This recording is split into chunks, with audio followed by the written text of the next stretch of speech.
Okay, so I have a story. Everyone, all y'all, should have fire alarms and carbon monoxide alarms in your house. And I just want to tell you about listening to those babies. So mine, it's a combo, and one of them sits outside of my upstairs bathroom, and I live in a 1940s bungalow. And one evening, just randomly, it goes off. I'm like, oh my gosh, how annoying. And then it went off. And it goes off often if somebody's taking a shower and they open the door and the steam will set it off. And I've just thought of this alarm as a temperamental thing. Anyway, so it goes off, this one evening, and no one had taken a shower, just randomly. And I was like, oh, there she goes, all temperamental and everything. Well, it happened again later that evening. Then the next day it happened again.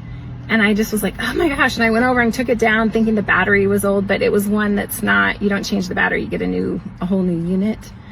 But then it was off again. So I just really wasn't working.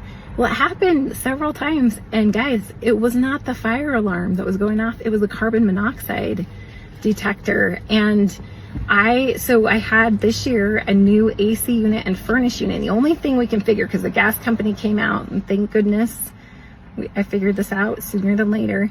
They came out, and apparently from my water heater, I was having a draft, and it was set up the way it should have been. It's been fine for the years I've lived here, for 6 years. And it was, working up to code when it was set up, but it's no longer code now. And so they had to take it and run it with a bigger flue pipe, and they had to run it where it was run up into the chimney. That wasn't good enough. They had to take it and run it all the way up and out of the chimney with it completely sealed, different than it used to be. So, check your alarms, make sure they're working for one, and that they're new.